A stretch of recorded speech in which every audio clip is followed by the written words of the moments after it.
ಶ್ರೀ ಗುರುಭ್ಯೋ ನಮಃ. ಹರ ಮುನಿದ್ರು ಗುರು ಕಾಯುವ ಎನ್ನುವಂಥ ಮಾತಿದೆ.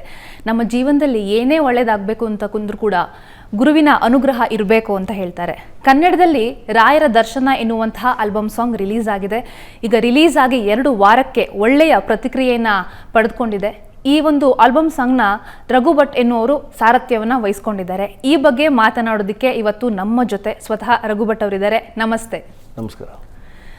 ಈಗ ಮೊದಲೇ ನಾನು ಹೇಳ್ದಂಗೆ, ಈಗ ಜೀವನದಲ್ಲಿ ಏನೇ ಆಗಬೇಕು ಅಂತಂದ್ರೂ ಕೂಡ ಗುರುವಿನ ಅನುಗ್ರಹ ಇರಬೇಕು ಅಂತ ಹೇಳ್ತಾರೆ. ಈಗ ನೀವೊಂದು ದೇವಸ್ಥಾನಕ್ಕೆ ಹೋಗಬೇಕು ಅಂತಂದ್ರೂ ಕೂಡ ದೇವ್ ನಮ್ಮನ್ನು ಕರೆಸ್ಕೋಬೇಕು, ನಾವು ಹೋಗಬೇಕು ಅಂತ ಅನ್ಕೊಳ್ಳೋದಲ್ಲ ಅಂತ ಹೇಳ್ತಾರೆ.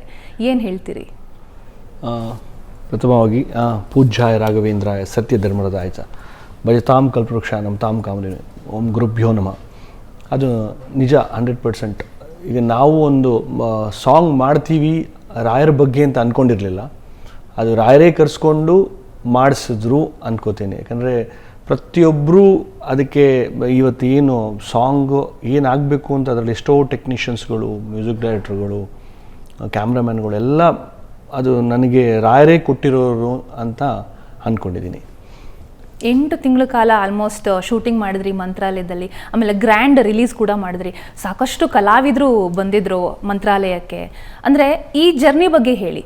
ಅಂದರೆ ಏನಾಗುತ್ತೆ, ಈಗ ಎಲ್ಲ ಒಂದು ಕಡೆ ಹೋಗಬೇಕು ಅಂದಾಗ ಏನೋ ಒಂದಷ್ಟು ಕೆಲಸಗಳು ಎಲ್ಲ ಬರುತ್ತೆ. ಬಟ್ ಹಾಗಾಗಲಿಲ್ಲ, ಕಲಾವಿದರು ಸಾಕಷ್ಟು ಜನ ಬಂದರು, ಅದ್ದೂರಿಯಾಗಿ ರಿಲೀಸ್ ಆಯಿತು. 100%. ಅವತ್ತು ರಿಲೀಸಿಂಗ್ಗೆ ಇನ್ನೂ ಜಾಸ್ತಿ ಜನಕ್ಕೆ ಇನ್ವೈಟ್ ಮಾಡಿದ್ದೆ, ತುಂಬ ಜನರಿಗೆ ಇನ್ವೈಟ್ ಮಾಡಿದ್ದೆ. ಅದು ನೀವು ಹೇಳ್ತೀರಿ ಅಗೈನ್ ರಾಯರ್ ಕರೆಸ್ಕೋಬೇಕು ಅಂತ. ಸೊ ಎಷ್ಟು ಜನ ರಾಯರ್ ಕರೆಸ್ಕೊಂಡಿದ್ದಾರೆ ಅವತ್ತಿನ ದಿವಸ ಅವ್ರು ಬಂದಿದ್ದಾರೆ. ಸೊ ಸುಬ್ರೀಂದ್ರ ಶ್ರೀಗಳು ಏನು ಹೇಳ್ತಾ ಇದ್ರು, ಸೊ ಇನ್ವೈಟ್ ಮಾಡಿ, ಎಲ್ರಿಗೂ ಇನ್ವೈಟ್ ಮಾಡಿ, ಎಲ್ರಿಗೂ ರಾಯರೇ. ಸೊ ಯಾರಿಗೆ ಪಾಪ ಅವ್ರವ್ರಿಗೆ ಕೆಲಸ, ಅವ್ರವ್ರ ಒತ್ತಡ ಇರುತ್ತೆ, ಮನೆಯಲ್ಲಿ ಬರಬಾರ್ದು ಅಂತ ಕೆಲವೊಮ್ಮೆ ಇರುತ್ತೆ, ಅಂಥವ್ರಿಗೆಲ್ಲ ಬರೋಕ್ಕಾಗಿಲ್ಲ. ಬಾಕಿದವರೆಲ್ಲ ಬಂದಿದ್ದಾರೆ, ರಾಯರ್ ಕರೆಸ್ಕೋತಾರೆ ಅಂತ ಹೇಳ್ತಿದ್ರು. ಸೊ ಅವರೆಲ್ಲ ಬಂದಿದ್ದಾರೆ. ಆ್ಯಂಡ್ ನನ್ನ ಪ್ರಕಾರ ಇಲ್ಲಿ ತನಕ ಐ ಥಿಂಕ್ ಮಂತ್ರಾಲಯ ಎದುರುಗಡೆ ಸ್ಟೇಜ್ ಹಾಕಿ ಅಷ್ಟು ದೊಡ್ಡ ಕಾರ್ಯಕ್ರಮ ಯಾವತ್ತೂ ಆಗಿರಲಿಲ್ಲ. ಅದನ್ನು ಗುರುಗಳ ಆಶೀರ್ವಾದನೇ ನಮಗೆ ಅದಕ್ಕೆ ಏನು ಮುಂದೆ ಇಷ್ಟು ಸಕ್ಸಸ್ ಆಗೋಕ್ಕೆ ಕಾರಣ ಅಂತ ಹೇಳ್ತೀನಿ. ಯಾಕಂದರೆ ಪ್ರತಿಯೊಂದು ಹಂತದಲ್ಲೂ ಅವ್ರ ಹತ್ರ ಹೋಗಿ ಮಾತಾಡಬೇಕಾದ್ರೆ, ಅವ್ರ ಹತ್ರ ಅಡ್ವೈಸ್ ತೊಗೋಬೇಕಾದ್ರೆ ಅವ್ರು ಹೇಳ್ತಾ ಇದ್ರು ಎಲ್ಲ ಚೆನ್ನಾಗಾಗುತ್ತೆ. ಯಾಕಂದರೆ ಪಾಪ ಅವ್ರು ತುಂಬ ಬ್ಯುಸಿ ಇದ್ದರು. ಅಂದರೆ ಹೇಳ್ತಾರೆ ದಿವಸಕ್ಕೆ 1 ಲಕ್ಷಾಂತರ ಭಕ್ತರು ಬರ್ತಾರೆ, ಅವ್ರಿಗೆ ಮಂತ್ರಾಕ್ಷತೆ ಕೊಡೋದಾಗಿರ್ಬೋದು, ಅಲ್ಲಿದ್ದು ಮಠದಲ್ಲಿ ಪೂಜೆಗಳು, ಅದರಲ್ಲೂ ನಮಗೆ ಟೈಮ್ ಕೊಡ್ತಾಯಿದ್ರು. ಸೊ ಅವರ ಆಶೀರ್ವಾದ ಇಲ್ಲ ಅಂದರೆ ಇಷ್ಟು ಸಕ್ಸಸ್ ಆಗೋಕ್ಕೆ ಕಾರಣ ಆಗ್ತಿರ್ಲಿಲ್ಲ. And Ajaneesh and Bobby madam ಅವ್ರಿಗೆ ನಿಜವಾಗ್ಲೂ ಹ್ಯಾಟ್ಸ್ ಆಫ್ ಹೇಳಬೇಕು. ಯಾಕಂದರೆ ನನ್ನ ಒಂದು 20-25 ವರ್ಷದ ಸ್ನೇಹ ಅವ್ರದ್ದು ನಂದು. ಅವ್ರಿಗೊಂದು ಫಸ್ಟ್ ಕಾಲ್ ಮಾಡಬೇಕಾದ್ರೆ ಫಸ್ಟ್ ಕಾಲಲ್ಲೇ ಅವರು ಇಲ್ಲ 100% ಮಾಡೋಣ ರಾಯರಿಗೋಸ್ಕರ. ಯಾಕಂದರೆ ಅವರು ರಾಯರನ್ನು ತುಂಬ ನಂಬ್ತಾರೆ. ಅದರದ್ದೇ ಒಂದು ಸ್ಟೋರೀಸ್ ಇದೆ ಈ ಕಾಂತಾರ ಬಗ್ಗೆ, ಯಾವುದೋ ಒಂದು ಸಾಂಗ್ಗೆ. ಸೊ ಅವರು ನೆಕ್ಸ್ಟ್ ಸಿಗಬೇಕಾದ್ರೆ ನಿಮ್ಮ ಪಾಡ್ಕಾಸ್ಟಲ್ಲಿ ಇಲ್ಲ ಯಾವುದಾದ್ರು ಇದ್ರಲ್ಲಿ ಸಿಗ್ಬೇಕಾದ್ರೆ ಹೇಳ್ತಾರೆ ಅದ್ರ ಬಗ್ಗೆ. ಆ್ಯಂಡ್ ಪ್ರೆಸ್ ಮೀಟಲ್ಲೂ ಹೇಳಿದರು. ಸೊ ಅವರು ಒಂದು ಕಾಲಲ್ಲೇ ಓಕೆ ನಾನು ಮಾಡ್ತೀನಿ ಅಂತ ಹೇಳಿದ್ರು. ಆ್ಯಂಡ್ ನಾಗಾರ್ಜುನ್ ಶರ್ಮಾ ಆಗಿರ್ಬೋದು, ನಾಗೇಶ್ ಆಚಾರ್ಯ ಆಗಿರ್ಬೋದು, ನಾಗೇಂದ್ರ ಅರಸ್ ನಮ್ಮ ಟೀಸರ್ನ ಬ್ಯೂಟಿಫುಲ್ಲಾಗಿ ಕಟ್ ಮಾಡಿದರು. ಆ್ಯಂಡ್ ಸುರೇಶ್ ಅರಸ್ ನಿಮ್ಗೆ ಗೊತ್ತಿರ್ಬೋದು, ನ್ಯಾಷನಲ್ ಅವಾರ್ಡ್ ವಿನ್ನರ್, ತುಂಬ ಸೀನಿಯರ್ ಎಡಿಟರು. ಅವರು ಪೂರ್ತಿ ಸಾಂಗ್ನ ಅವ್ರು ಎಡಿಟ್ ಮಾಡಿದ್ದಾರೆ. ಸೊ ಅವರು ತುಂಬ ರಾಯರ ಭಕ್ತರು. ಅವ್ರ ಮನೆಯಲ್ಲೇ ಒಂದು ರಾಯರ ದೊಡ್ಡ ವಿಗ್ರಹ ಇದೆ. ಸೊ ಪ್ರತಿಯೊಬ್ಬರು ಅಟ್ಯಾಚ್ಮೆಂಟ್ ಹೆಂಗೆ ಆಗ್ತಾ ಹೋಯ್ತು ಹೇಳಿದ್ರೆ ಇಟ್ ಈಸ್ ವಂಡರ್ಫುಲ್. ಆ್ಯಂಡ್ ಅದೇ ರೀತಿ ಸೆಲೆಬ್ರಿಟೀಸ್ಗಳು ಅಷ್ಟೇ. ನಾವು ಕರಿವಾಗ ಯಾರೂ ಬರಲ್ಲ ಅಂತ ಹೇಳಲಿಲ್ಲ, ಎಲ್ಲರೂ ಬರ್ತೀನಿ ಪಾಪ ಅವರವರೇ ಅಷ್ಟು ಬ್ಯುಸಿ ಶೆಡ್ಯೂಲ್ ಬಂದರು, ಒಂದು ಫುಲ್ ಡೇ ಟೈಮ್ ಸ್ಪೆಂಡ್ ಮಾಡಿದ್ರು. ಆ್ಯಂಡ್ ಮಾಧ್ಯಮದವ್ರಿಗಂತೂ ಹ್ಯಾಟ್ಸ್ ಆಫ್ ಹೇಳೋಕ್ಕೆ ಇಷ್ಟಪಡ್ತೀನಿ. ಯಾಕಂದರೆ ಸುಧೀಂದ್ರ ವೆಂಕಟೇಶ್ PR ಆಗಿರ್ಬೋದು, ಪ್ರತಿಯೊಬ್ಬರು ಜರ್ನಲಿಸ್ಟ್ಗಳಾಗಿರ್ಬೋದು ಬಂದು ಅಷ್ಟು ಪೇಷನ್ಸಲ್ಲಿ ಇದ್ದು ರಾಯರ ದರ್ಶನ ಮಾಡಿ ಮಂತ್ರಾಕ್ಷತೆ ಎಲ್ಲ ತೊಗೊಂಡು ಈವೆಂಟ್ ಮುಗಿಸ್ಕೊಂಡು. ಆ್ಯಂಡ್ ರಿವ್ಯೂ ಇವತ್ತು ನೋಡ್ತಾ ಇದ್ದಾರೆ, ತುಂಬ ಚೆನ್ನಾಗಿ ಬಂದಿದೆ. ಕರ್ನಾಟಕದ ಜನತೆ ಹಾಗೂ ಪ್ರತಿಯೊಬ್ಬರು ಪ್ರಪಂಚದಾದ್ಯಂತ ರಾಯರ ಭಕ್ತರು ಸಪೋರ್ಟ್ ಮಾಡ್ತಾ ಇದ್ದಾರೆ, ಶೇರ್ಸ್ ಮಾಡ್ತಾ ಇದ್ದಾರೆ. ಸೊ ಒಂದು ರೀತಿಲಿ ಖುಷಿ ಆಗುತ್ತೆ. ಓಕೆ, ಈ ಆಲ್ಬಮ್ ಸಾಂಗ್ ಮಾಡಬೇಕು ಅಂತ ಯಾವಾಗ ಅನ್ನಿಸ್ತು ಅಂತ, ಯಾವ ಒಂದು ವಿಷಯ ಪ್ರೇರೇಪಣೆ ಕೊಡ್ತು? ಆ್ಯಕ್ಚುಲಿ ಇದಕ್ಕಿಂತ ಮೊದಲು ನಮ್ಮ ಲಕ್ಷ್ಮೀ ಗಣೇಶ್ ಪ್ರೊಡಕ್ಷನ್ ಏನಿದೆಯೋ ಒಂದು ಬೇರೆ ಒಂದು ಟೆಂಪಲ್ ಬಗ್ಗೆ ನಾವು ಯೋಚನೆ ಮಾಡಿದ್ವಿ. ಅದು ಲಿರಿಕ್ಸ್ ಆ್ಯಂಡ್ ಮ್ಯೂಸಿಕ್ಕು ಆಗಿತ್ತು. ಸೊ ಬಟ್ ಸ್ವಲ್ಪ ಇನ್ನೂ ಟೈಮ್ ತೊಗೊಳ್ತಾ ಇತ್ತು. ದೆನ್ ಓಕೆ ಅಂತೇಳಿ ಹೆಂಗೂ ನಾನು ವರ್ಷಕ್ಕೆ 1-2 ಸಲ ಮಂತ್ರಾಲಯಕ್ಕೆ ಹೋಗ್ತೀನಿ. ನಾನು ನಮ್ಮ ಶ್ರೀಮತಿ ಸುಗುಣ ಅವರು ಆ್ಯಂಡ್ ನನ್ನ ಚಿಕ್ಕಮ್ಮ ಫ್ಯಾಮಿಲಿ ಹೋಗ್ತಾ ಇದ್ವಿ ಮಂತ್ರಾಲಯಕ್ಕೆ. ಹೋಗಿ ಅಲ್ಲಿ ಲಕ್ಷ್ಮೀ ಸರ್ ಅಂತ ಒಬ್ಬರು ಇದ್ದಾರೆ ಮೇಜರ್. ಅವ್ರೇನು ಮಾಡಿದ್ರು, ಅವ್ರ ಹತ್ರ ರೂಮ್ ಎಲ್ಲ ನಮಗೆ ಅರೇಂಜ್ ಮಾಡ್ತಾರೆ. ಅವ್ರು ಕೇಳಿದೆ ಗುರುಗಳಿದ್ದಾರಾ ಈ ಥರ ಅಂತ. ಸೊ ನಾನು ಹಂಗೆ ನಮ್ಮ ಶ್ರೀಮತಿಯಲ್ಲಿ ಡಿಸೈಡ್ ಮಾಡುವಾಗ ಯಾಕೆ ಇಲ್ಲಿ ಇದು ಮಾಡಬಾರ್ದು ಅಂತ ಹೇಳಿದೆ. ಅವಳು ಇಮಿಡಿಯೇಟ್ಲಿ ಬೆಸ್ಟು ಇಲ್ಲಿದೆ ಮಾಡೋಣ ರಾಯರು, ನೀವು ನಾವೆಲ್ಲ ತುಂಬ ನಂಬ್ತೀವಿ. ಅವಳು ಗುರುವಾರ ಹುಟ್ಟಿರೋದು, ನಾನು ಗುರುವಾರ ಹುಟ್ಟಿರೋದು, ನನ್ನ ಹೆಸರು ರಾಘವೇಂದ್ರ ಅಂತ. ಸೊ ಎಲ್ಲ ಡಿಸೈಡ್ ಮಾಡಿ ಎಲ್ಲ ಅದೊಂದು ಮ್ಯಾಚ್ ಆಗ್ತಾ ಬಂತು. ಸೊ ಇಮಿಡಿಯೇಟ್ಲಿ ಲಕ್ಷ್ಮೀ ಹತ್ರ ಮಾತಾಡಿಕೊಂಡು ಗುರುಗಳಿದ್ದಾರೆ ಅಂತ. ಗುರುಗಳು ಇರಲಿಲ್ಲ. ನಾವು ದೇವಸ್ಥಾನಕ್ಕೆ ಸುತ್ತ ಹಾಕ್ಬಿಟ್ಟು ರಾಯರಿಗೆ ನಮಸ್ಕಾರ ಮಾಡಿ, ಅವರು ಬಳ್ಳಾರಿಲಿ ಒಂದು ಕಡೆ ಒಂದು ಅವತ್ತು ಮಠದಲ್ಲಿದ್ದರು. ಸೊ ಅಲ್ಲಿ ಹೋಗಿ ಅಲ್ಲಿಂದ ಅವರ ಮಂತ್ರಾಕ್ಷತೆ ಪ್ರಸಾದ ತೊಗೊಂಡು ಅವ್ರು ಈಗಲೇ ಬನ್ನಿ ನೀವು, ನಾನು ಇರ್ತೀನಿ ಶುಕ್ರವಾರ ತನಕ ಇರ್ತೀನಿ ಮಠದಲ್ಲೇ ಅಂತ ಹೇಳಿದ್ರು. ಸೊ ನಾವೇನು ಪ್ರಿಪ್ರೇಷನ್ ಆಗಿರಲಿಲ್ಲ, ನೀವು ಹೇಳ್ದಂಗೆ ಜಸ್ಟ್ ಯೋಚನೆ ಮಾಡಿ ಮಾಡಬೇಕು ಅಂದ್ಕೊಂಡಿದ್ವಿ ಅಲ್ಲೇ ಮಂತ್ರಾಲಯದಲ್ಲೇ. ಸೊ ಅದಾದಮೇಲೆ ನೆಕ್ಸ್ಟ್ ಹಂಗೆ ಬಿಫೋರ್ ಫ್ರೈಡೇ ಹೋದ್ವಿ. ಸೊ ಬರ್ತಾ ಕಾಲಲ್ಲಿ ಅದೇ ಅಜ್ನೀಶು, ನಾಗಾರ್ಜುನ ಶರ್ಮಾ ಎಲ್ರಿಗೂ ಮಾತಾಡ್ಕೊಂಡು ಓಕೆ ತೊಗೊಂಡು ಒಂದು ರೆಡಿಯಾಗಿ ಹೋಗಿದ್ದೆ. ಇಮಿಡಿಯೇಟ್ಲಿ ಅವರು ಮಂತ್ರಾಕ್ಷತೆ ಪ್ರಸಾದ ಕೊಟ್ಟು ಮಾಡಿ ನನ್ನಿಂದ ಏನಾಗಬೇಕು ಅಂತ ಕೇಳಿದ್ರು. ಅದೊಂದು ಕಾನ್ಸೆಪ್ಟ್ ಇದೆ, ನನ್ನಿಂದ ಏನಾಗಬೇಕು. ಸೊ ನಾನು ಹೇಳಿದೆ ನನಗೊಂದು 2 ದಿವಸ ನಿಮ್ಗೆ ಡೇಟ್ಸ್ ಬೇಕು. ನನ್ನ ಡೇಟ್ ತೊಗೊಂಡು ಏನು ಮಾಡ್ತಾರೆ, ಯಾಕಂದ್ರೆ ಪಾಪ ಅವ್ರಿಗೆ ಐಡಿಯಾಸ್ ಇರಲಿಲ್ಲ, ಕೊಟ್ಟಿದ್ದೆ. ಸೊ ಆಯಿತು ಅಂತ ಅದು ಒಪ್ಪಿಗೆ ಕೊಟ್ಟರು. ಸೊ ಅದಾದಮೇಲೆ ಪಾಪ ಹೇಳ್ತೀವಲ್ಲ ಎಲ್ಲ ವಿಷಯದಲ್ಲೂ ಅವರ ಒಂದು ಬ್ಲೆಸ್ಸಿಂಗು, ಅವ್ರದ್ದು ಇದೀ ಸಪೋರ್ಟ್ ಇರಲಿಲ್ಲ ಅಂದರೆ ಇಷ್ಟು ಮಟ್ಟಿಗೆ ಇವತ್ತು ರೀಚ್ ಆಗೋಕ್ಕೆ ಸಾಧ್ಯನೇ ಇಲ್ಲ ಅಂತ ಹೇಳಕ್ಕೆ ಇಷ್ಟಪಡ್ತೀನಿ. ಏನೇ ಕೆಲಸ ಮಾಡಬೇಕು ಅಂತಂದಾಗಲೂ ಕೂಡ ಯಾವುದೋ ಒಂದು ರೀತಿಯ ಅಡೆತಡೆಗಳು, ಸವಾಲುಗಳು ಬಂದೇ ಬರುತ್ತೆ, ಸಹಜ ಕೂಡ. ಈಗ ಶೂಟಿಂಗ್ ಪ್ರೊಸೆಸ್ 8 ತಿಂಗಳ ಕಾಲ ಮಾಡಿದ್ರಿ, ಆ್ಯಂಡ್ ಮಂತ್ರಾಲಯದಲ್ಲಿ ಒಂದಷ್ಟು ಕ್ರೌಡೆಲ್ಲ ಇರುತ್ತೆ, ಅದ್ರ ಮಧ್ಯೆ ಶೂಟಿಂಗ್ ಮಾಡಬೇಕು. ಈ ಅಡೆತಡೆಗಳೆಲ್ಲ ಹೇಗೆ ಬಗೆಹರಿದ್ವು ಅಂತ ಅನಿಸುತ್ತೆ? ರಾಯರ ಒಂದು ಪವಾಡ ಏನಾದರೂ ಆಯ್ತಾ ಅಂತ? 100% ಅದು ಲೀಸ್ಟ್ ಆಫ್ ಇದಿದೆ. ಬಟ್ ಆ್ಯಂಡ್ ಅಲ್ಲಿ ಒನ್ ಬೈ ಒನ್ ಹೆಸರು ಹೇಳ್ಕೊಂಡು ಹೋದರೆ, ಯಾಕಂದರೆ ಒಬ್ಬರು ಹೆಸರು ಹೇಳಿದಾಗಲ್ಲ. ಬಟ್ ಶ್ರೀನಿಧಿ ಕರ್ಣಮ್ ಅಂತ ಪಾಪ ಅವರು ಮೀಡಿಯಾ ಇನ್ಚಾರ್ಜ್ ಅಂತಾಳೆ, ಯಾಕಂದರೆ ಎಲ್ಲ ಜರ್ನಲಿಸ್ಟ್ ಹೋಗೋಕೆ ಗೊತ್ತಾಗಿರುತ್ತೆ. ಗುರುಗಳು ಕರೆದು ಅವರಿಗೆ ಫಸ್ಟ್ ನೋಡಿ ಏನೇನು ಆಗಬೇಕು ಅಂತ ಹೇಳಿದ್ರು, ಇವ್ರಿಗೆ ಮಾಡಿ ಅಂತೇಳಿ. ಸೊ ಅವತ್ತು ಪರ್ಮಿಷನ್ ಲೆಟರಿಂದ ಹಿಡಿದು ಟಿಲ್ ಇವತ್ತಿನ ತನಕನೂ ಏನು ನಡೀತಿದೆ, ಯಾವ ರೀತಿ ನಡೀತಿದೆ ಅಂತ ಪಾಪ ಪೂರ್ತಿ ಸಪೋರ್ಟ್ ಮಾಡಿಕೊಂಡು ಹೇಳ್ತೀವಲ್ಲ, ಬಿಲ್ಡಿಂಗ್ಗೆ ತುಂಬ ಪಿಲ್ಲರ್ಸ್ ಅಂತ, ಅದರಲ್ಲಿ ಒನ್ ಆಫ್ ದ ಪಿಲ್ಲರ್ ಅವರು ಕೂಡ ಅವರು ಇದು ಮಾಡಿದ್ರು. ಆ್ಯಂಡ್ ಶೂಟಿಂಗ್ ಕಷ್ಟ 100%, ಯಾಕಂದರೆ ಡೆವೋಟೀಸ್ ಅವ್ರವ್ರದ್ದೇ ಒಂದು ಇದರಲ್ಲಿ ಬಂದಿರ್ತಾರೆ, ಭಕ್ತಿ, ಪಾಪ ರಾತ್ರಿ ನಿದ್ದೆ ಇರಲ್ಲ, ಅವ್ರ ಮನೇಲಿ ಏನೋ ಒಂದು ಕಷ್ಟ, ಇಲ್ಲ ಕೆಲವರು ತುಂಬ ಖುಷಿಯಾಗಿ ಏನೋ ಒಂದು ರಾಯರ ದರ್ಶನ, ಅವ್ರ ಹುಟ್ಟದಬ್ಬ ಇರುತ್ತೆ, ಇಲ್ಲ ಏನೋ ಆ್ಯನಿವರ್ಸರಿ ಇರುತ್ತೆ, ಬಂದಿರ್ತಾರೆ. ಅದ್ರ ಮಿಡ್ಲಲ್ಲಿ ನಾವು ಕ್ಯಾಮ್ರಾ ಇಡಬೇಕು ಅಂದರೆ ಸೈಡ್ಗೆ ಹೋಗಪ್ಪ ಅಂತ ಹೇಳೋಂತಿದ್ದಿದೆ. ಸೊ ನಾನು ಟೀಮಿಗೆ ನಾನು ಮೊದಲೇ ಇನ್ಸ್ಟ್ರಕ್ಷನ್ ಮಾಡಿದ್ದೆ, ನಾವು ಒಂದು ಟ್ಯಾಗ್ ಮಾಡಿಕೊಂಡು ಎಷ್ಟಾಗುತ್ತೋ ಬಿ ಕೇರ್ಫುಲ್. ಯಾಕಂದ್ರೆ ಒಳಗಡೆ ಗರ್ಭಗುಡಿಯಲ್ಲಿ ಹೋಗೋರು ಅಷ್ಟೇ, ಯಾಕಂದ್ರೆ ಮಡಿಯಲ್ಲಿ ಇರ್ತಾರೆ. ಹೌದು, ಆ ಮಡಿಯಲ್ಲಿ ನಾವು ಅವ್ರಿಗೂ ಡಿಸ್ಟರ್ಬ್ ಮಾಡ್ಬೋದು. ಯಾಕಂದ್ರೆ ನಮ್ಮದು ಯಾವಾಗಾರು ಒಂದ್ಸಲ ನಮ್ಮದು ಏನು ಹೇಳ್ತೀವಿ, ಪ್ರಾಕ್ಟೀಸ್ ಮಾಡ್ತೀವಿ, ನಾಟಕ ಮಾಡ್ತೀವಿ, ಹೋಗ್ತೀವಿ. ಅವ್ರಿಗೆ ಹಂಗಲ್ಲ, ಅವರು ಪೂರ್ತಿ life time and every year ಇರಬೇಕು, ಎಲ್ರಿಗೂ ಅದೇ ರೀತಿ ಇದು ಕೊಡಬೇಕು. ಸೊ ಅವರು ಎವ್ರಿ ಒನ್ ಮಂತ್ರಾಲಯದ ಎಲ್ಲ ಸಿಬ್ಬಂದಿ ವರ್ಗದವರೆಗೂ ಹ್ಯಾಟ್ಸಪ್ ಹೇಳೋಕ್ಕೆ ಇಷ್ಟಪಡ್ತೀನಿ. ಅವರು ನಮ್ಮ ಈ ತೊಂದರೆಗಳನ್ನು ಅವರು ಸ್ವೀಕರಿಸ್ಕೊಂಡು ನಮ್ಗೆ ಹೆಲ್ಪ್ ಮಾಡಿಕೊಂಡು, ಆ್ಯಂಡ್ ಭಕ್ತರಿಗಂತೂ ಹೇಳ್ತೀವಲ್ಲ, ಅಲ್ಲಿ ನಾವು ಒಂದೊಂದು ನೋಡಿದ್ರೆ ನಮಗೆ ಅದು ಫೀಲ್ ಆಗುತ್ತೆ. ಕ್ಯಾಮ್ರಾ ಇಡಬೇಕಾರೆ ಅಯ್ಯೋ ಅಂತ, ಆ ಶಾರ್ಟ್ಸ್ಗಳು ಕೂಡ ಇದೆ ನಮ್ಮ ಹತ್ರ. ಮುಂದಿನ ದಿನಗಳಲ್ಲಿ ಅದನ್ನು ಯೂಸ್ ಮಾಡಬೇಕು ಅಂದ್ಕೊಂಡಿದ್ದೀನಿ ನಮ್ಮ ರಾಯರ ದರ್ಶನ 2 ಅಲ್ಲಿ. ಸೊ ಓವರಾಲ್ ಕಷ್ಟ ಆಯಿತು, ಬಟ್ ರಾಯರೆಲ್ಲದಕ್ಕೂ ಅದಕ್ಕೆ ಒಂದು ಆಶೀರ್ವಾದ ಮಾಡಿ ರಾಯರಿದ್ದಾರೆ ಅಂತ ಹೇಳೋದನ್ನು ತೋರಿಸಿದ್ರು. ಈಗ ದೇವರ ವಿಷಯ ಅಂತ ಬಂದಾಗ ಯಾವುದೇ ರೀತಿಯ ಜನರ ಭಾವನೆಗಳಿಗೆ ಧಕ್ಕೆ ಮಾಡಬಾರ್ದು, ಅದೊಂದು ನಾವು ಕಾನ್ಷಿಯಸ್ ಆಗಿ ಮಾಡಬೇಕಾಗಿರುತ್ತೆ. ಇದರ ಜೊತೆಗೆ ನಾವು ದೇವರಿಗೂ ಕೂಡ ಮೋಸ ಮಾಡಬಾರ್ದು. ಇದ್ರ ಬಗ್ಗೆ ಏನು ಹೇಳ್ತೀರಿ? ಅಂದರೆ ನಿಮಗೆ ಈ ಒಂದು ವಿಚಾರದಲ್ಲಿ ಎಷ್ಟು ಜಾಗರೂಕತೆಯಿಂದ ಇದ್ರಿ ನೀವು? 100%. ಯಾಕೆಂದರೆ ಜಾಗರೂಕತೆಗಿಂತ ಜಾಸ್ತಿ, ಯಾಕಂದರೆ ಲಕ್ಷಾಂತರ ಜನಗಳಲ್ಲಿ ಹೋಗುವಂಥದ್ದು. ನಾವು ಒಂದೊಂದು ಶಾರ್ಟ್ ತೊಗೋಬೇಕಾದ್ರೆ ಯೋಚನೆ ಮಾಡಬೇಕು. ಏನೋ ಒಂದು ಸಿನಿಮಾ ಶೂಟಿಂಗ್ ತೆಗಿಯೋ ಥರ ತೆಗೆದು ಅದನ್ನು ಯಾರಿಗೋ ತೋರಿಸ್ಬಿಟ್ಟು, ಏನೋ ಈಗ ತುಂಬ ಬರುತ್ತೆ ನಾರ್ಮಲ್ ಯೂಟ್ಯೂಬ್ಸ್ಗಳಲ್ಲೆಲ್ಲ ಜಿನೇನಾಗಿ ತೆಗಿತಾ ಇರ್ತಾರೆ. ಬಟ್ ನಾವು ಅಲ್ಲಿ ಆರತಿ ಆಗಬೇಕಾದ್ರೆ ಒಂದು 4-5 ಕ್ಯಾಮ್ರಾ ಇಡ್ತಾ ಇದ್ವಿ, ಯಾಕಂದರೆ ರಿಪೀಟ್ ಮಾಡೋಕ್ಕಾಗಲ್ಲ ನಮಗೆ. ಸೊ ಅದನ್ನು ಒಂದು ಶಾರ್ಟ್ ಒಂದು ಆ್ಯಂಗಲಲ್ಲಿ ಸಿಕ್ಕಿಲ್ಲ, ಇನ್ನೊಂದು ಆ್ಯಂಗಲ್ ತೆಗಿತಾ ಇದ್ವಿ. ಅದನ್ನೆಲ್ಲ ನೀಟಾಗಿ ಇದು ಮಾಡ್ತಿದ್ವಿ. ನೀವೀಗ ಹೇಳ್ದಂಗೆ ಅಂದರೆ 100% ಸುಮ್ಮನೆ ಯಾರಾದರೂ ಅದನ್ನು ತೋರಿಸ್ಕೊಂಡು ಹಂಗಿದೆ ಹಿಂಗಿದೆ ಅನ್ನೆಸೆಸರಿ ಬೇರೆ ಬೇರೆ ರೀತಿಯಲ್ಲಿ ನಾವು ತಿಳಿಸೋದಕ್ಕಿಂತ ಏನಾಗ್ತಿದೆ ಅದನ್ನು ತಿಳಿಸೋಣ.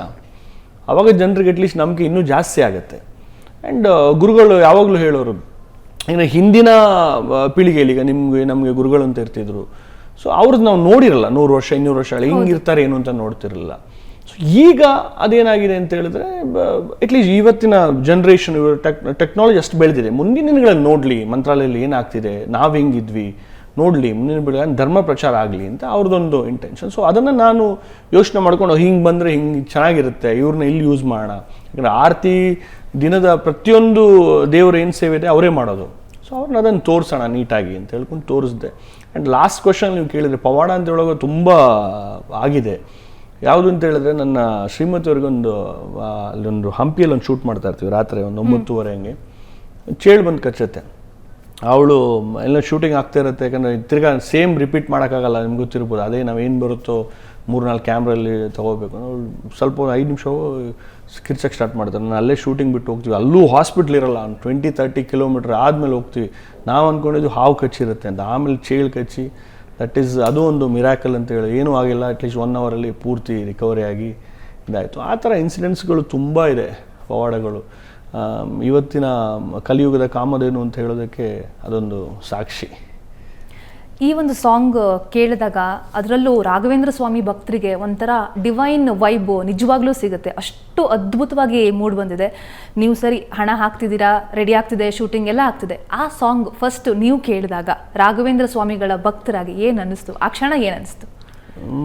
ನಿಜವಾಗ್ಲೂ ಆ್ಯಕ್ಚುಲಿ ಫಸ್ಟ್ ಟೀಸರ್ಗೆ ಬರ್ತೀನಿ. ಟೀಸರ್ ನಾವು ರಾಯರ ಹುಟ್ಟದಬ್ಬ ದಿವಸ ಜಗ್ಗೇಶ್ ಸಾರು, ಋಷಭ್ ಶೆಟ್ರು ಅದನ್ನು ರಿಲೀಸ್ ಮಾಡ್ತಾರೆ ಮಂತ್ರಾಲಯದಲ್ಲಿ, ಗುರುಗಳ ಸಮ್ಮುಖದಲ್ಲಿ. ಆವತ್ತು ಏನಾಯಿತು, ಒಂದು 4-5 ಅವರ್ಸ್ ಇದೆ ನನಗೆ ಟೀಸರ್ ರಿಲೀಸ್ ಆಗಿ. ಟೀಸರ್ ನಾರ್ಮಲ್ ಒಂದು ಮ್ಯೂಸಿಕ್ ಹಾಕಿ ಕಳಿಸಿರ್ತಾರೆ. ಸೊ ಬ್ಯುಸಿ ಶೆಡ್ಯೂಲ್ ಪಾಪ ಅವರು ಅಂತ ಅಂದ್ಕೊಂಡೆ. ಒಂದು ಮೇಡಮ್ಗೆ ಮೆಸೇಜ್ ಮಾಡ್ತಾರೆ, ಮೇಡಮ್ ಬಾಬಿ ಮೇಡಮ್ಗೆ 3 hours left, again 2 hours left ಅಂತ. ಅವ್ರಿಗೆ ನಾವು ಡಿಸ್ಟರ್ಬ್ ಮಾಡೋಕ್ಕೂ ಸರಿಯಾಗಲ್ಲ ಅಂತ ಹೇಳ್ಕೊಂಡು ರಥದ ಹತ್ರ ರಾಯರ ಎದುರುಗಡೆ ನಿಂತು ಕೂತ್ಕೊಂಡಿದ್ವಿ ನಾವು, ನಮ್ಮ ಶ್ರೀಮತಿ, ನಮ್ಮ ಟೀಮು ಎಲ್ಲ. ಟಕ್ ಅಂತ ಬಂದ್ಬಿಡುತ್ತೆ ಮೆಸೇಜ್. ನನಗೆ ಫಸ್ಟ್ ಟೈಮ್ ಕೇಳಬೇಕಾದ್ರೆ ಟೀಸರೇ ಹೆಂಗಿದೆ ಅಂತ. ಆ್ಯಂಡ್ ಅದ್ರಲ್ಲಿ ನಾನು ಮ್ಯೂಸಿಕ್ ಮಾತ್ರ ಅಂದ್ಕೊಂಡಿದ್ದೆ, ಯೂಶುವಲ್ ಮ್ಯೂಸಿಕ್ ಮಾತ್ರ. ಆ್ಯಬಿ ಅವ್ರು ಹಾಡ್ಬಿಟ್ಟು ಕಳಿಸಿದ್ರು, ಪೂಜ್ಯಾಯ ರಾಘವೇಂದ್ರಾಯ ಸತ್ಯಧರ್ಮರದಾಯ, ಇದನ್ನು ಪೂರ್ತಿ ಹಾಡ್ಬಿಟ್ಟು ಕಳಿಸಿದ್ರು. ಅದು ಬ್ಯೂಟಿಫುಲ್. ಆ್ಯಂಡ್ ಸಾಂಗ್ ಅಂತೇಳಿ ನೀವು ಹೇಳ್ತೀವ್ರು, ಅಷ್ಟು ಕಷ್ಟಪಟ್ಟಿದ್ದಾರೆ. ಯಾಕಂದರೆ ಅವರು ಯಾವುದಕ್ಕೂ ಅಷ್ಟು ಬೇಗ ಅವರು, ಯಾಕಂದರೆ ಅಂಥ super hit song, devotional song ಕೊಟ್ಟಿರೋರು ಕಾಂತಾರದಲ್ಲೇ. ಸೊ ಅಷ್ಟು ಈಸಿಯಾಗಿ ಅವರು ಇದು ಮಾಡಲ್ಲ ಅಂತ ನನಗೊಂದು ಧೈರ್ಯ ಇತ್ತು. ಆ್ಯಂಡ್ ಫಸ್ಟ್ ಕೇಳಬೇಕಾದ್ರೆ ವಾವ್ ಅನಿಸ್ತು. ಆ್ಯಂಡ್ ಅದಕ್ಕೆ ವಿಜುವಲ್ಸ್ ಎಲ್ಲ ಮಿಕ್ಸ್ ಆದಾಗ ಇವತ್ತು ನಿಮ್ಮ ಮುಂದೆ ಇದೆ. So great. Album song release ಆದಮೇಲೆ ಮತ್ತೆ ಬೇರೆ ಯಾವುದಾದ್ರೂ ಪ್ರಾಜೆಕ್ಟ್ ಮಾಡಿ ಅಂತ ಹೇಳಿ ಆಫರ್ಗಳು ಬರ್ತಿದೆಯಾ, ಹೇಗೆ? ಬರ್ತಿದೆ. ಒಂದು 2 ಕಡೆಯಿಂದ ದೊಡ್ಡ ಕ್ಷೇತ್ರದಿಂದ ಬಂದಿದೆ. ಸೊ ನಾನು ಏನಾಗಿದೆ, ಇದ್ರ ಮಧ್ಯೆ ನಮ್ಮ ಮಾಧ್ಯಮ ಪ್ರಶಸ್ತಿ ಆ್ಯಕ್ಚುಲಿ ಪ್ರತಿ ವರ್ಷ ಆಗಸ್ಟಲ್ಲಿ ಆಗಬೇಕಿತ್ತು ನಮ್ಮ ಸಂಸ್ಥೆಯನ್ನು, TNIT ಮೀಡಿಯಾ ಅವಾರ್ಡ್ಸು. ಈ ವರ್ಷ ಅದನ್ನು ಸೆಪ್ಟೆಂಬರ್ ಎಂಡಿಗೆ ಇಟ್ಟಿದ್ದೀವಿ. ಯಾಕಂದರೆ ರಾಯದರ್ಶನ ಇತ್ತು, ನಮಗೂ ಟೈಮ್ ಬೇಕು. ಯಾಕಂದರೆ 4 ಸ್ಟೇಟಲ್ಲಿ ಪ್ರೆಸ್ ಮೀಟ್ಗಳಾಗಬೇಕು. ಅದಕ್ಕೆ ಅರೇಂಜ್ಮೆಂಟ್ಸ್, ಯಾಕಂದರೆ ಪತ್ರಕರ್ತರು ಹೇಳ್ತೀವಲ್ಲ, ಅವರು ಒಂದು 4 ಪಿಲ್ಲರ್ ಆಫ್ ಇದರಲ್ಲಿ ಒಂದು ಪಿಲ್ಲರು.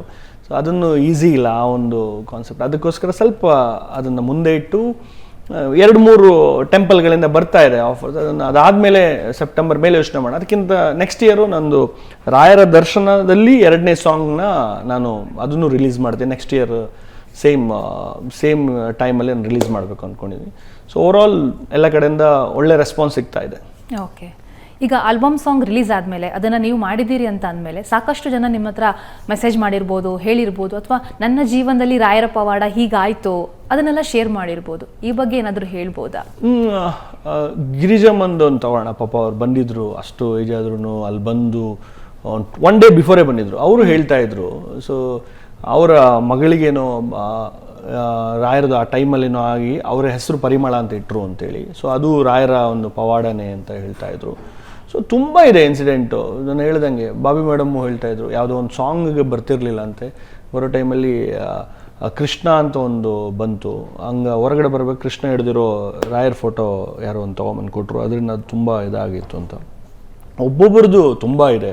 ಸೊ ಎಕ್ಸಾಂಪಲ್, ಈಗ ನನಗೇನೆ ರಾಘವೇಂದ್ರ ಅಂತ ಅಮ್ಮ ಹೆಸರಿಟ್ಟಿರೋದು ಅವರ ಹೆರಿಗೆ ಟೈಮ್ ನೋವು ಕಾಣಿಸ್ಕೊಂಡು ನಂದಾದೀಪ ರಾಯರ್ ಹಿಡ್ಕೊಂಡು ಬಂದಂಗೆ ಕಾಣ್ತು. ಅದಕ್ಕೆ ಈಸಿಯಾಗಾಯಿತು.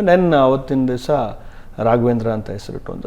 ಪವಾಡಗಳು ಏನು ಹೇಳ್ತೀವಲ್ಲ, ಅದು ರಾಯರು ಏನು ಹೇಳ್ಕೊಂಡು ಅದೊಂದು ಇದು ಮಾಡಿಕೊಂಡು ಅಂತಲ್ಲ, ಎಲ್ಲರೂ ಲೈಫಲ್ಲೂ ರಾಯರು 100% ಇದ್ದಾರೆ ಅಂತ ಹೇಳಕ್ಕೆ ಇಷ್ಟಪಡ್ತೀನಿ.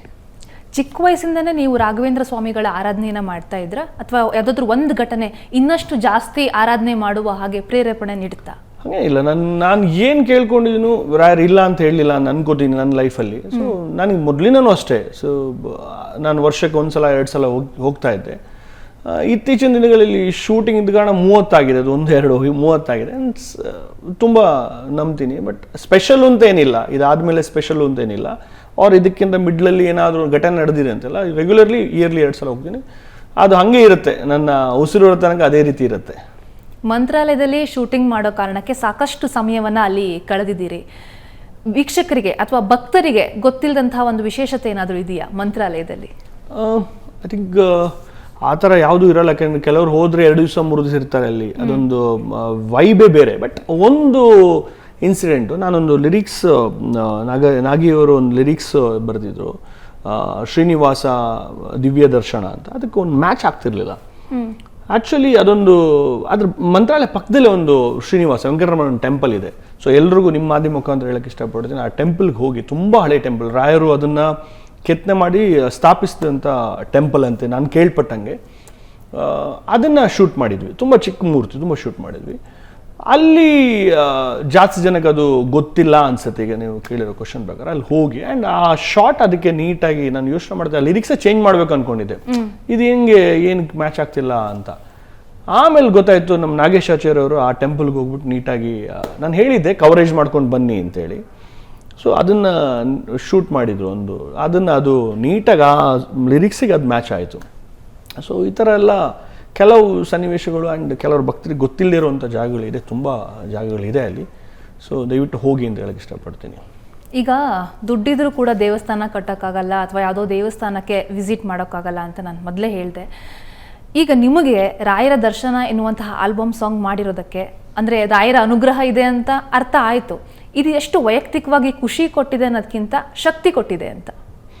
100%. ಇವತ್ತು ನಾನು ಅಂದ್ಕೊಂಡಿರಲಿಲ್ಲ ಸೊ ಈ ರೀತಿ ರೀಚ್ ಆಗುತ್ತೆ, ಈ ರೀತಿ ಜನರು ಮೆಚ್ತಾರೆ ಅದನ್ನ ಅಂತ. ಇವತ್ತು ಏನಾಗುತ್ತೆ, ಯಾವುದೋ ಒಂದು ಸಿನಿಮಾ ಮಾಡ್ಬೋದು, ಯಾವುದೋ ಒಂದು ಈವೆಂಟ್ ಮಾಡ್ಬೋದು, ಇಲ್ಲ ಯಾವುದೋ ಒಂದು ಟೂರ್ನಮೆಂಟ್ಸ್, ಎನಿಥಿಂಗ್, ಏನಾದ್ರು ಒಬ್ಬೊಬ್ಬರು ನಾನು ಮಾಡ್ತಾರೆ, ಯಾಕಂದ್ರೆ ತುಂಬ ಜನ ಮಾಡೋದು. ಇದು ನನಗೆ life time. Okay. So and ನನಗೊಂದು ಖುಷಿ ಆಗುತ್ತೆ, ನನ್ನ ನೆಕ್ಸ್ಟ್ ಜನ್ರೇಷನ್ ಆಗಿರ್ಬೋದು, ಯಾರ ನನ್ನ ಸ್ನೇಹಿತರು ನಾವು ಮಾಡಿದ್ದು. ಇವತ್ತು ಅಷ್ಟೇ ಯಾರೋ ಒಂದು ನಮ್ಮ ದೊರೆ ಅಂತ ಎಡಿಟರ್ ಇದ್ದಾನೆ ಶಿವಮೊಗ್ಗದಲ್ಲಿ, ಅವನು ಯಾವುದೋ ಒಂದು ಟೆಂಪಲ್ಗೆ ಹೋಗಿದ್ದ, ಅಲ್ಲಿ ಹ್ಯಾಲೋ ಟ್ಯೂನ್ ಇಟ್ಕೊಂಡ್ಬಿಟ್ಟಿದ್ದಾರೆ ಅಂತೆ. ಸೊ ಅವನು ಅದನ್ನು ಕೇಳ್ಬೇಕಾದ್ರೆ ಅವ್ನು ಖುಷಿ ಆಗುತ್ತೆ, ನಾನು ಇದರಲ್ಲಿ ಕೆಲಸ ಮಾಡಿದ್ದೀನಿ ಅಂತ. ಸೊ ಹಾಗೆ ಎವ್ರಿಥಿಂಗ್ ಈ ಥರ ಒಂದು ವೈಬ್ ಆ್ಯಂಡ್ ಎವ್ರಿಥಿಂಗ್ ಇದೆ ಇದರಲ್ಲಿ. ಆ್ಯಂಡ್ ಮುಂದಿನ ದಿನಗಳಲ್ಲಿ ಜನರು ಅದನ್ನು ಕೇಳ್ತಾರೆ, ಯಾಕಂದರೆ ಎವ್ರಿ ಥರ್ಸ್ಡೇಸ್ ಇವತ್ತಿನ ದಿವಸ ಟ್ರೆಂಡ್ ಬರುತ್ತೆ, ಮಂಡೇ ಒಂದು ಸಾಂಗು, ಟ್ಯೂಸ್ಡೇ ಒಂದು ದೇವ್ರ ಸಾಂಗು, ವೆಡ್ನೆಸ್ಡೇ ಒಂದು ಸಾಂಗು ಅಂತ. ಅದಿನ ಲೈಫ್ ಟೈಮ್ ಉಳಿಯುತ್ತೆ ಅಂತ ಅನ್ಕೋತೀನಿ. ಈ ಆಲ್ಬಮ್ ಸಾಂಗ್ ಮಾಡುವಾಗ ಸುಬುಧೇಂದ್ರ ತೀರ್ಥರು ನೀಡಿದಂಥ ಒಂದು ಸಂದೇಶ ಇರ್ಬೋದು ಅಥವಾ ಅವರ ಸಹಕಾರದ ಬಗ್ಗೆ ಹೇಳ್ಬೋದಾ? 100%. ಎಲ್ಲ ಮೂಮೆಂಟಲ್ಲಿ ಅವರ ಆಶೀರ್ವಾದ ಇದೆ.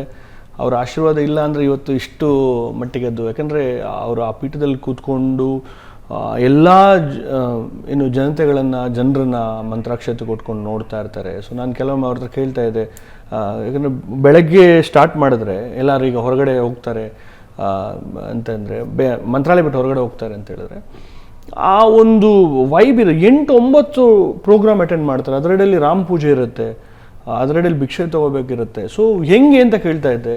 ಅವರು ಎಲ್ಲ ಒಂದು ರಾಯರ ಇದು ಅಂತ ಹೇಳ್ತಿದ್ರು. ಆ್ಯಂಡ್ ಅಲ್ಲಿ ಮಂತ್ರಾಲಯನೂ ಅಷ್ಟೇ, ಎಷ್ಟು ಡೆವಲಪ್ಮೆಂಟ್. ನಾವೊಂದು ಮಂತ್ರಾಲಯದ ಕಳಶ ಅಂತ ಒಂದು ಡಾಕ್ಯುಮೆಂಟ್ರಿ ಮಾಡಿದ್ದೀವಿ ಅವ್ರದ್ದು, ಆ್ಯಂಡ್ ಮಂತ್ರಾಲಯದ್ದು ಕೂಡ. ಅದು ಇನ್ನೂ ನಾವು ಯೂಟ್ಯೂಬಲ್ಲಿ ಬಿಟ್ಟಿಲ್ಲ. ಅದನ್ನು ಏನು ಮಾಡ್ತಾ ಇದ್ದೀವಿ, ಎಲ್ಲ ಮಠಗಳಲ್ಲಿ ಥರ್ಸ್ಡೇ ಅವ್ರು ಯಾವಾಗ ಕರೀತಾರೋ ಅಲ್ಲಿ ಹೋಗ್ಬಿಟ್ಟು ಅದನ್ನು ಒಂದು ಸಾಂಗ್ ಅದನ್ನ ರಿವ್ಯೂ ಮಾಡ್ತಾ ಇದ್ದೀವಿ. ಅದರಲ್ಲಿ ಇದೆ. ಸೊ ಇಂಪ್ರೂವ್ಮೆಂಟು ಸಿಕ್ಕಾಪಟ್ಟೆ ಇಂಪ್ರೂವ್ಮೆಂಟ್ ಆಗಿದೆ. ಆ್ಯಂಡ್ ಅಕ್ಕಪಕ್ಕ ಎಲ್ಲನೂ ಅಷ್ಟೇ, ಅಲ್ಲಿ ಏನೂ ಇಲ್ಲ ಅಂತ ಹೇಳಿದ್ರೆ, ಕೊರತೆ ಅಂತ ಹೇಳಿದ್ರೆ ಇವ್ರು ಹೋಗ್ಬಿಟ್ಟು ಅಲ್ಲಿ ಸ್ಪಂದಿಸ್ತಾರೆ.